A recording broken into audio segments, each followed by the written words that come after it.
오늘 설교의 제목은요, 내가 누구인지 궁금한 사람들이라는 제목이에요. 여러분 혹시 MBTI 검사를 해보셨습니까? MBTI 검사를 해보셨어요?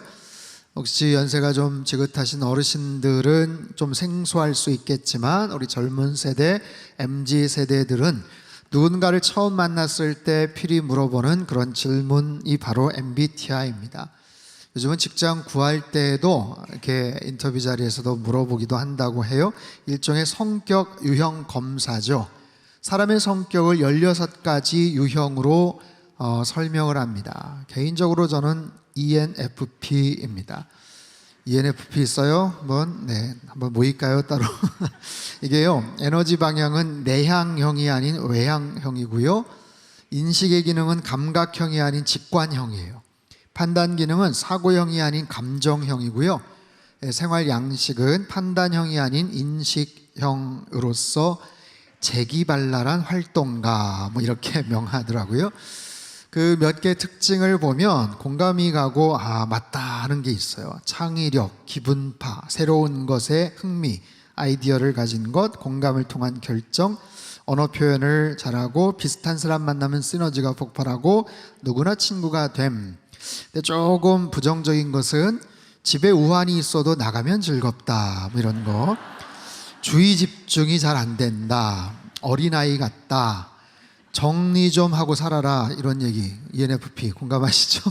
논리 분석에 약하다. 보니까 맞는 것도 있고 조금 틀린 것도 좀 있어요. 근데 이 유형이 좀 변합니다. 선천적인 것이 아니라 후천적인 그런 부분들. 사실 저는 본래 외향적인 게 아니라 굉장히 내향적이었어요.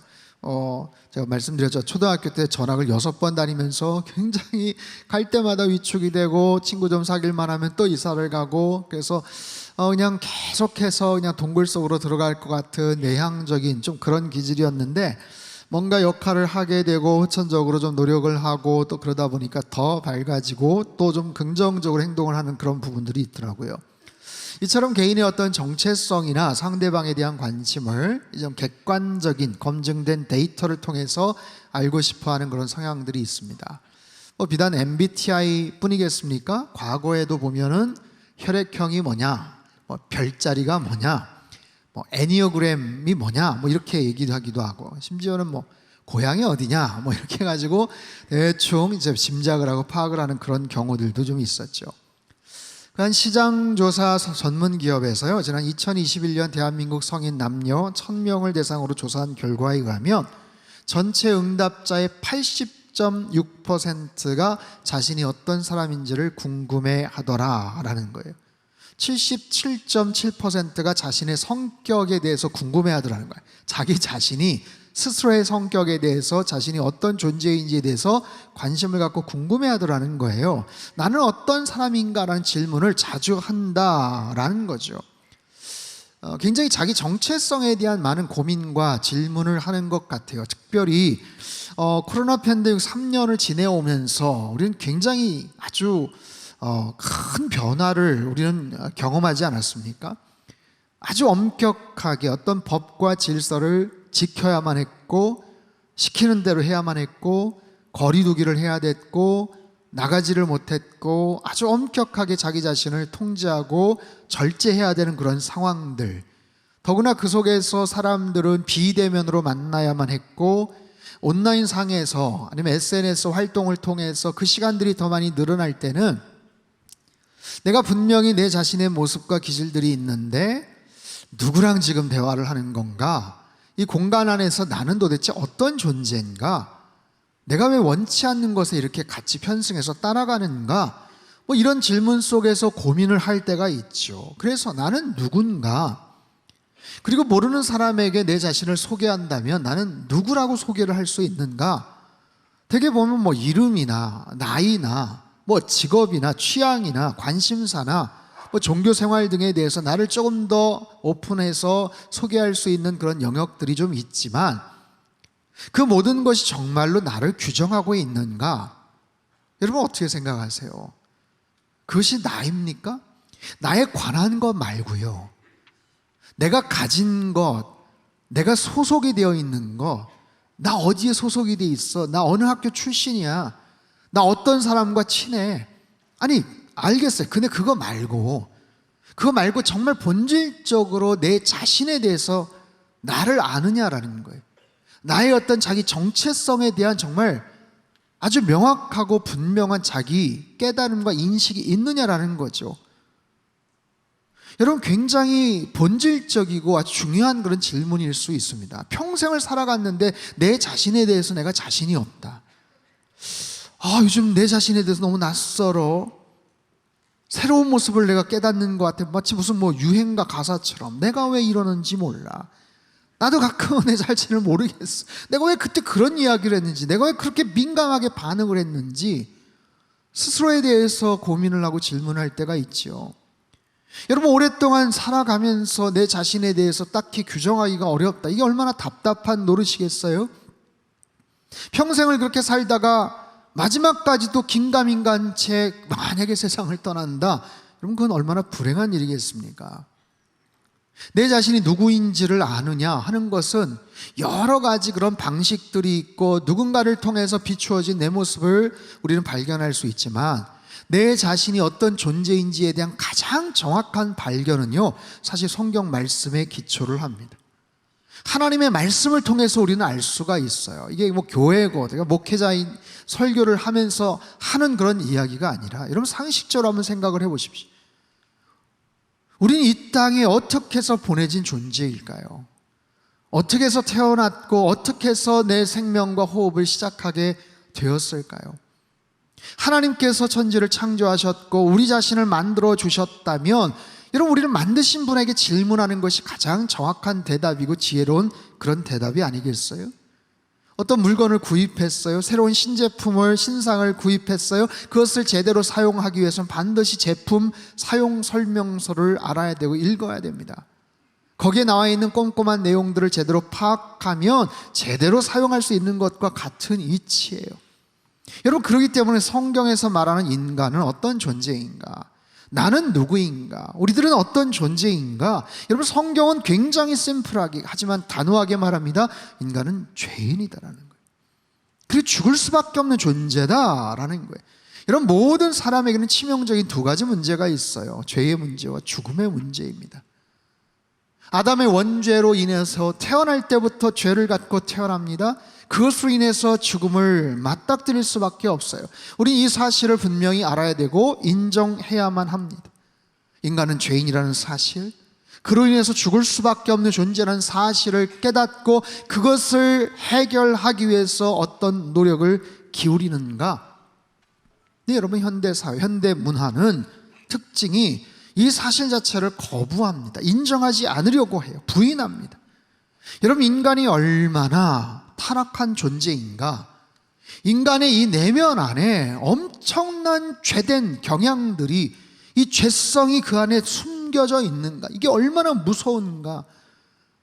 여러분, 최근에 뉴스를 통해서 보셨죠? 정유정이라는 23살의 지극히 평범하게 생긴 여성이에요.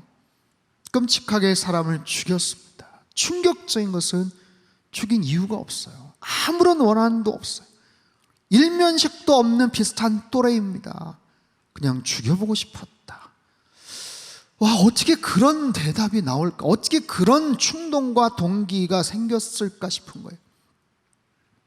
러시아와 우크라이나 전쟁이 갈수록 심해집니다. 그리고 점점 더 잔혹해지죠. 처음에는 무슨 기반시설 아니면 군사기지를 타겟으로 삼아서 공격을 한다 하다가 이제는 민간인들 공격하는 거, 어린이들, 유치원, 병원 아무렇지도 않게 공격을 합니다. 1년이 넘도록 이 멈추지 않는 이 전쟁의 도대체 이유가 뭡니까? 목적이 뭡니까? 물어보면 평화를 위해서, 정의를 지키기 위해서. 이 모순된 논리를 어떻게 해석할 수가 있을까요? 여러분, 미국의 대통령과 그 유능한 정치인들이 자국 안에서 끔찍한 총기 사건이 벌어져서 무고한 시민들이, 무고한 어린이들이 그렇게 목숨을 잃는 일이 비일비재하는데 왜 그 사실을 내버려 두고 그 문제를 해결할 수가 없습니까? 못하는 겁니까? 아니면 안 하는 겁니까? 대한민국 안에서도 민식이법이나 횡단보도 사고에 대한 경각심을 그렇게도 말하는데 왜 문제가 계속해서 발생을 하고 음주운전 사고들이 줄어들지를 않고 있을까요? 법이 약해서입니까? 더 강력한 처벌과 심판이 있으면 문제가 해결이 될까요? 여러분, 어느 사회나 어느 공동체나 그 사회 시스템 안에서 지켜지는 법과 질서가 있어요. 우리가 옳다라고 생각하는 공공의 그런 선이 있어요. 추구하는 공공선이 있어요. 하지만 언제나 그것을 넘어서는, 그것을 악용하는, 그리고 빈틈을 노리는 인간의 죄된 욕구와 이기적인 욕망들이 즐비합니다. 그것을 아무리 법과 도덕으로, 정의와 공공선으로 통제를 하려고 해도, 그럴듯하게 포장하려고 해도 그 속에 시퍼렇게 살아있는 인간의 그 죄된 욕망과 이 죄성들이 있기 때문에 그것을 완벽하게 제어할 수 있는 해법은 존재하지 않아요. 그 어떤 지혜도, 율법도, 도덕도, 양심도 캠페인을 통해서도 완벽하게 해결할 수가 없지요. 그렇기 때문에 우리들은 가장 먼저 인간은 철저하게 타락한 존재이고, 우리 스스로는 절대로 의롭게 될 수가 없고 우리 스스로 구원받을 수 없는 그런 존재임을 우리는 분명히 인정해야만 합니다. 이런 많은 철학자들이, 인문학자들이, 아니면 소설이나 아니면 여러 가지 그런 서적을 통해서 인간이 어떤 존재인지를 규정을 하고 나름대로의 어떤 타입들을 이야기하는 경우들이 있어요. 니체라는 철학자가 그에 져서 짜라투스라는 이렇게 말했다 해서 사람의 단계를 세 가지로 분류를 합니다. 바로 낙타와 사자와 어린아이예요. 낙타는 뭐냐면 짐을 싣고 사막을 건너가게 해도 아무 말도 못하고 그저 복종하는 인간을 지칭합니다. 사자의 단계는요, 무력하게 따라가는 것에서 벗어나 반항을 하죠. 해야 한다라는 의미를 가진 용, 드래곤의 강압에 맞서서 부정하고 투쟁을 합니다만, 하지만 반항만 할 뿐이지 결국에는 고통과 허물을 느껴요. 그러나 마지막 단계 어린아이, 이 세 번째 단계는요, 삶을 놀이로 파악하고 그것을 즐깁니다. 끊임없는 놀이를 통해서 질리지 않고 긍정하며 자신만의 낙관적인 그런 가치들을 새롭게 만들어가죠. 여러분, 이런 논리라면 누구든지, 야, 나는 낙타는 싫어, 나도 사자도 싫어, 나도 어린아이와 같이 그런 속박과 규율에서 벗어날래, 진정한 자유를 찾고 싶어, 그래야 인간다운 거야, 그렇게 사람들은 로망을 꿈꾸고 일탈을 꿈꿉니다. 하지만 여러분, 이 논리 안에는 굉장한 허점이 있고요, 자칫 대단히 위험한 논리예요. 왜냐하면 안 그래도 세상은 끊임없이 네가 인생의 주인이야, 네가 원하는 대로 살아, 네가 느끼는 것이 옳아, 네가 살아가는 것, 네가 느끼는 것 그대로 해. 여러분, 계속해서 잘못된 정보와 거짓된 메시지를 주입시킵니다. 안 그래도 죄가 철철 넘쳐나는데 죄된 욕망을 끊임없이 자극하고 고삐 풀린 야생마처럼 제멋대로 살아가라고, 감각적으로 욕망과 이기심대로 살아가라고 그렇게 주장을 해요. 니체의 말처럼 낙타와 사자의 단계를 넘어 어린아이의 단계가 된들, 그게 자신을 규정하던 속박하던 거기에서 벗어나서 자유와 행복을 얼마나 가져다 줄 수 있을까요? 물론 일시적인 자유를 얻을 수 있겠죠. 일종의 해방감이고 일탈 속에서 벗어나서 짜릿한 어떤 쾌락과 행복을 느낄 수도 있을 거예요. 하지만 거긴 진리가 없어요. 거기에서 구원을 얻을 수가 있을까요? 그렇지 않습니다. 결국에는 현실로 돌아와야 해요.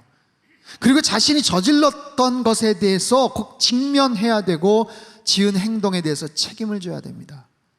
그리고 자신이 저질렀던 죄에 대한 처벌과 심판을 받아야 하죠. 여러분, 세속적인 문화, 세상적인 가치관 속에서의 이런 인간 해방이나 자유와 행복에 대한 이런 이기적인 권면들은요, 잘 보세요, 그 결과에 대해서는 절대로 책임지지 않습니다. 부추기고 자극을 할지언정 거기에 따른 결과는 나도 모르겠다는 거예요. 나는 알 바 아니다, 그건 네가 알아서 해야지. 그 무서운 심판에 대해서는 부인하거나 외면합니다. 때로는 아니라고 거짓말을 하거나 그럴듯하게 포장을 합니다. 아무런 해법이 없습니다. 그렇기 때문에 그 어떤 인간의 주장도 어리석고 무책임합니다. 그리고 때로는 대단히 악합니다. 그렇기 때문에 우리는 성경의 말씀에 귀를 기울여야 돼요. 성경의 말씀이 때로는 아프지만, 때로는 듣기 싫을 수도 있겠지만 하나님의 말씀 앞에 서야 됩니다. 너희들은 죄인이다. 반드시 죽는 존재다. 내 안에 죄의 문제가 우리를 얼마나 힘들게 하는지, 그 죄로 인해서 나만 힘듭니까? 내 주변 사람들을 어떤 모습으로 파괴를 하는지, 그리고 그 문제를, 죄의 문제를 해결하려는 것이 얼마나 힘든 일인지, 얼마나 불가능한 일인지, 그래야 그 문제 앞에서 해결책을 고민하게 되고 절대로 인간의 노력으로 풀 수 없음을 깨닫게 되고, 그래야 예수 그리스도를 이 땅에 보내주신 하나님의 사랑이 얼마나 큰 것인지를 알게 되고, 십자가에 달려 죽으신 주님의 은혜가 얼마나 놀라운지를 우린 비로소 알게 되는 거예요. 여러분, 오늘 본문의 사도 바울의 고백을 한번 보십시오. 21절에서 23절 말씀을 우리 다시 한 번만 읽겠습니다. 시작. 그러므로 내가 한 법을 깨달았노니 악이 함께 있는 것이로다. 내 속사람으로는 하나님의 법을 즐거워하되 내 지체 속에서 한 다른 법이 내 마음의 법과 싸워 내 지체 속에 있는 죄의 법으로 나를 사로잡는 것을 보는도다. 자, 보세요. 바울 사도는 지금 괴로워하고 있어요. 자신 안에 있는 죄의 문제를 어떻게 해결할지를 몰라서 고통스러워하고 있어요. 사실 본문에서의 이 바울은요, 예수님 안에 있는, 일찍이 주님을 만났던 그런 사람이에요. 아니, 예수님 만나기 전에는 바울 사도는 철저하게 율법에 사로잡혔죠. 자기 의에 사로잡혔죠. 왜곡된 종교주의자로서 교회를 핍박하고 크리스찬들을 박해했던 그런 인간적인 그런 삶을 살지 않았습니까? 하지만 그러다가 다메섹 도상에서 예수님을 만나게 되고, 자기가 걸어왔던 길이 삐뚤어졌던 길이라는 것을 알게 되고, 자기가 열심히 하나님 사랑한다고 했던 그 일이 오히려 하나님의 마음을 아프게 했던 것이고 예수님을 핍박했던 그런 일이라는 것을 깨닫습니다. 철저하게 회개하고 통곡하고 자복하고 길을 돌아서서 이제는 최선을 다해서 복음을 전하죠. 최선을 다해서 교회를 세우죠. 편지를 써가면서 사람들을 양육하죠. 가장 모범적인 크리스찬의 모습으로 살아갑니다. 그럼에도 불구하고 그의 안에 있는 죄의 문제로 인해서 지금 괴로워하고 있어요. 이미 구원받은 존재임에도 불구하고, 이미 최고 높은 수준의 크리스찬임에도 불구하고 그 죄의 문제가 너무나도 힘들었던 거예요. 여전히 죄된 갈등이 있고 욕망이 있더라고요. 스스로를 이기지 못하는 부분들이 있더라고요. 이것을 가리켜서 사망의 몸에 갇힌 존재로 표현을 합니다. 복음의 놀라운 능력과 은혜를 경험했음에도 불구하고 여전히 자신은 사망의 몸에 갇힌 존재라고 고통스러워하고 있어요. 24절 말씀 같이 읽습니다. 시작. 오라 나는 곤고한 사람이로다. 여러분, 이 사망의 몸이라는 것은 결국에는 죽을 수밖에 없는 자신의 모습을 사망의 몸으로 표현하는 게 아닙니다. 여기서 이 표현은요, 여러분, 로마 시대에는 굉장히 다양한 사형제도가 있었어요. 많이 알려지진 않았지만 가장 잔혹한 사형법 중에 하나는 뭔지 아세요? 사형수를 죽은 송장과 꽁꽁 묶어두는 거예요. 그래서 서서히 죽게 만듭니다. 이미 처절하게 죽어서 썩어 들어가는 송장을 살아있는 사람은 그냥 묶어버려요. 그리고 내버려 둡니다. 여러분, 그것이 얼마나 무서운 일이겠어요? 얼마나 비참하고 얼마나 잔인한 일입니까? 그 시신에 썩어지는 생긴 그 병균이랑 그 모든 것들이 옮겨서 그냥 서서히 그게 죽어가는 거예요.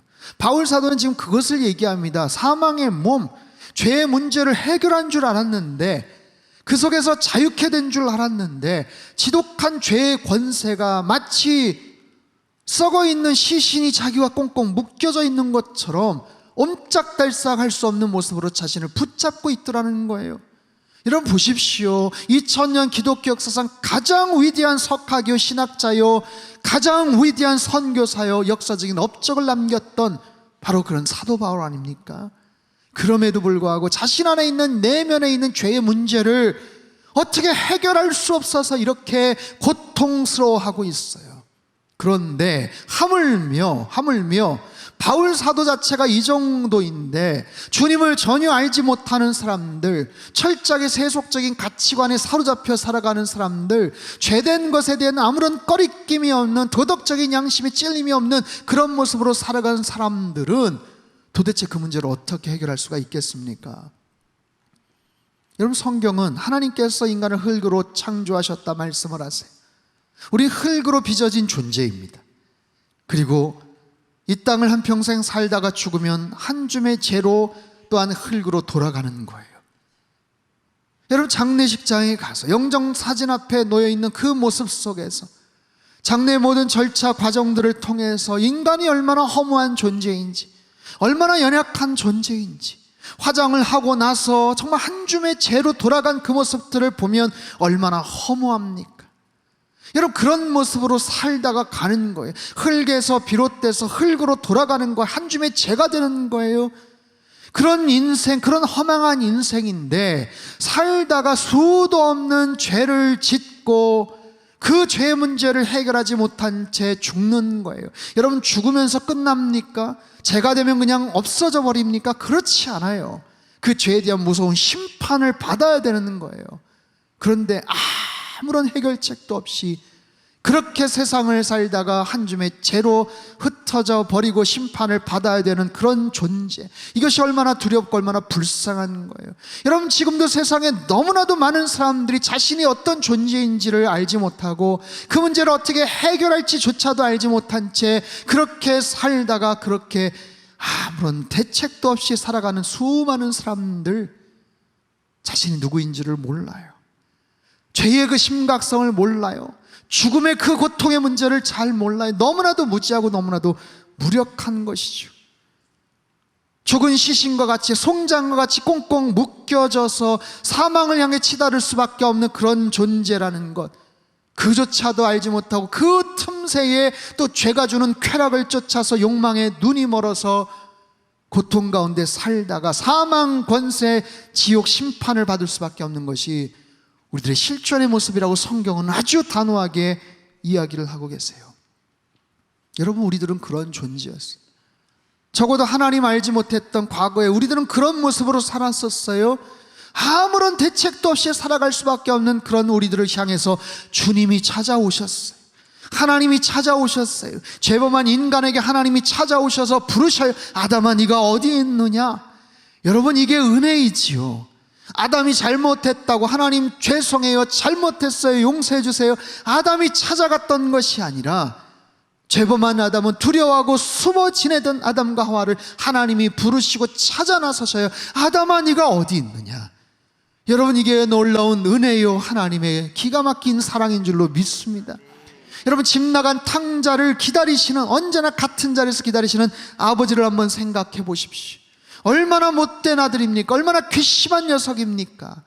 쓰레기 같은 인생을 살다가 죄범한 모습으로 털레털레 온갖 악취를 풍겨가며 그렇게 힘없이 다가오는 그 아들을 먼발치에서 바라본 그 아버지는 혼내키려고 하는 것이 아니라 그곳에 가서 와락 그 아들을 끌어안고 옷을 입히고 신발을 신고 가락지를 다시 채워주고 기가 막힌 음식을 공개하면서 다시 그 아들의 자리를 회복시켜주는 것 아니에요?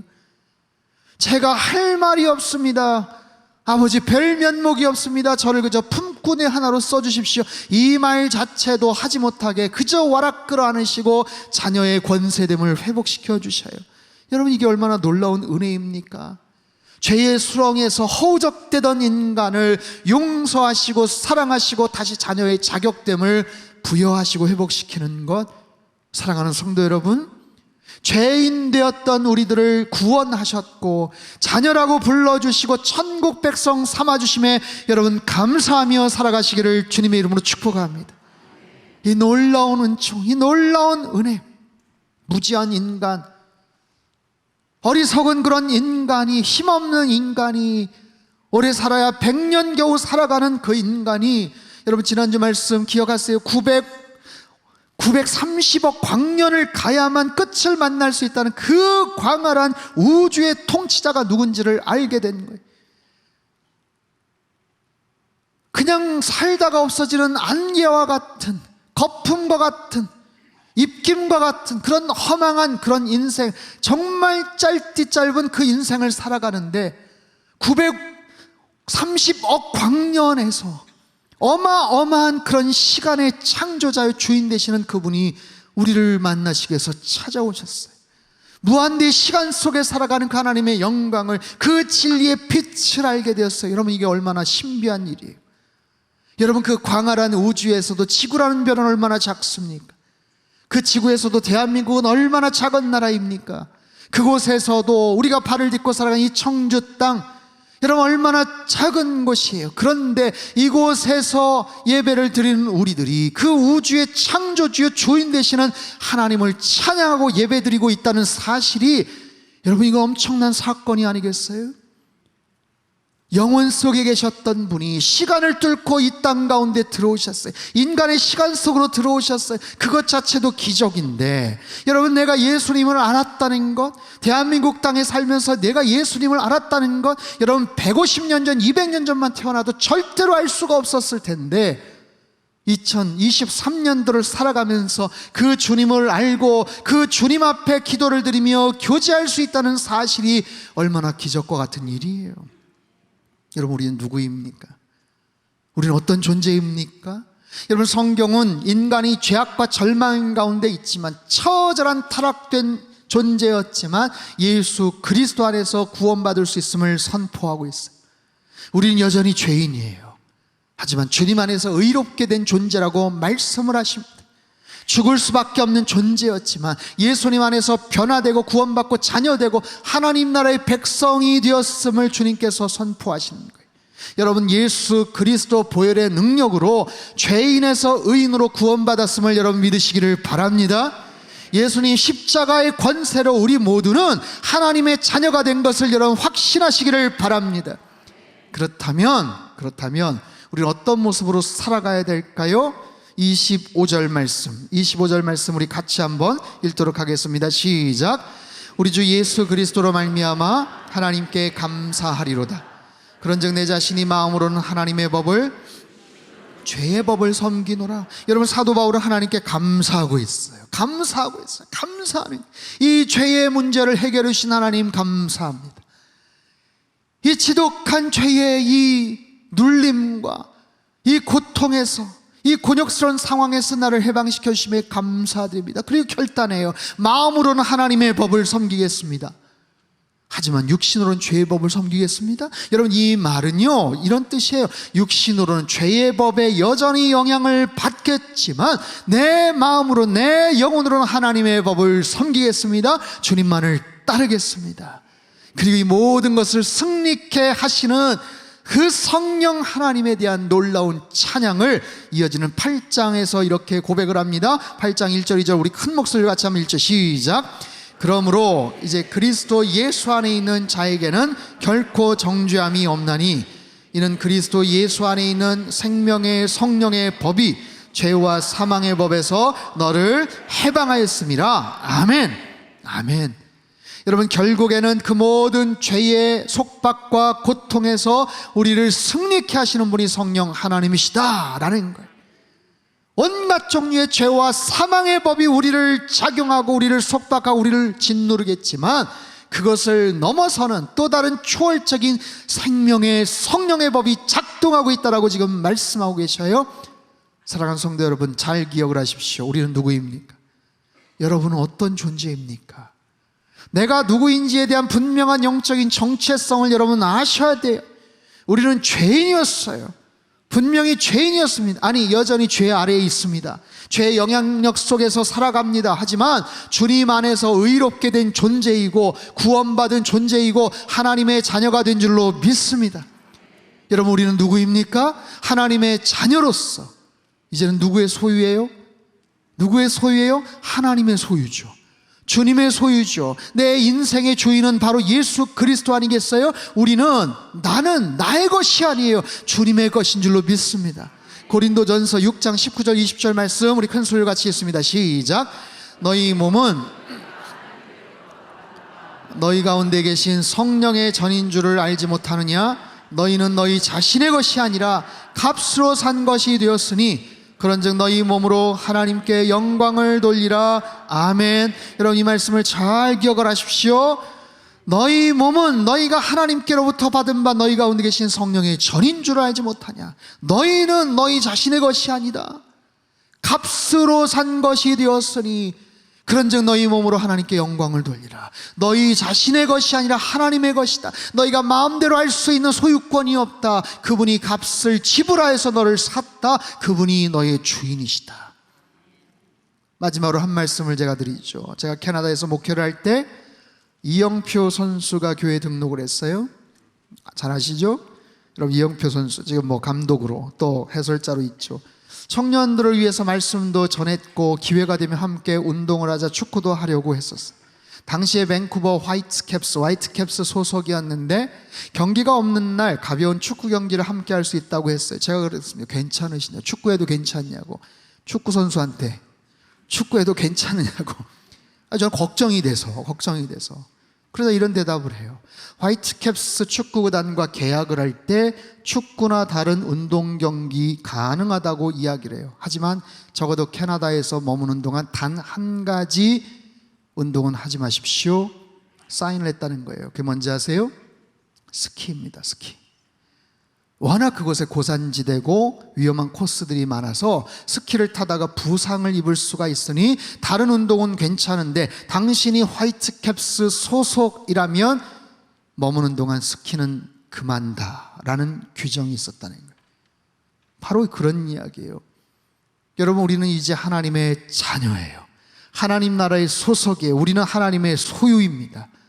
우리의 주인은 내가 아니라, 다른 엉뚱한 대상이 아니라, 돈과 세상의 권력이 아니라 오직 하나님 예수 그리스도가 우리의 주인이에요. 그렇다면 내 뜻이 아니라 내 마음과 생각과 고집과 혈기대로 살아갈 것이 아니라 오직 그분의 뜻, 그분의 계획, 그분의 비전과 그분의 그 모든 관심사에 우리는 모든 것들을 맞추어서 살아가야 돼요. 그분의 영광을 위해서 살아가는 거예요. 여러분의 어떤 관심이 있어요?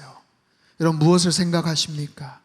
어떤 의지가 있고 어떤 달란트가 있고 어떤 열정이 있고 어떤 직업을 갖고 계십니까? 여러분, 모든 열정과 기대와 그 모든 것을 나의 주인 되시는 주님의 뜻 안에서 세워가야 돼요. 주님께서 원하시고 주님께서 기뻐하시는 뜻을 따라서 살아가야 돼요. 우리는 더 이상 죄인이 아닙니다. 여러분, 죄된 권세에 사로잡혀 살지 마시기를 바랍니다. 우린 주님 안에서 의롭게 변화된 존재인 줄로 믿습니다.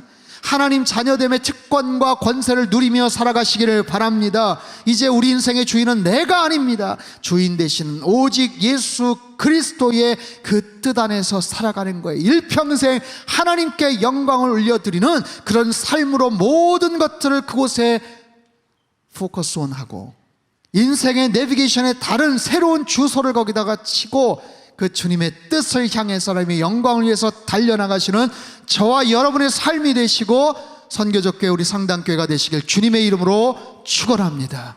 우리 한번 기도하겠습니다. 하나님 아버지, 세상에 많은 사람들이 자기 자신이 어떤 존재인지를 모르고 살아갈 때가 많습니다. 내가 가진 것으로, 내가 소속된 것으로, 내가 나온 학교로, 내가 가진 재산을 가지고 마치 그것이 나인 것처럼 착각하고 살아갈 때가 많습니다. 하나님, 죄된 그 결과가 얼마나 혹독한 것인지를 외면하고 무시하고 아니라고 그렇게 속이고 살아가는 그런 경우들이 얼마나 많습니까? 주님, 우리는 분명히 죄인입니다. 죽을 수밖에 없는 존재입니다. 흙에서 와서 흙으로 한 주물그로 돌아갈 수밖에 없는 그런 존재입니다. 길어야 100년 사는 그런 존재들입니다. 하지만 정말 온 광활한 우주의 주인 되시는 그분께서 우리에게 찾아와 주셔서 우리를 만나 주시고 우리를 자녀 삼아 주시고 너는 참 귀하다 존귀한 존재라고 말씀해 주시니 감사합니다. 주님, 하나님 자녀됨의 특권과 은혜를 누리며 살게 하여 주시옵소서. 아직도 내 안에 꿈틀거리는 모든 죄된 속박에서 자유케 하여 주옵소서. 죄된 권세에 사로잡혀 살지 않게 하여 주시옵소서. 우리는 주님의 소유입니다. 일평생 주님 안에 속해 살게 하시고 주님의 영광을 위해 살아가는 하나님의 거룩한 백성들 다 되게 역사하여 주옵소서. 존귀하신 예수님의 이름으로 감사하며 기도하옵나이다. 아멘.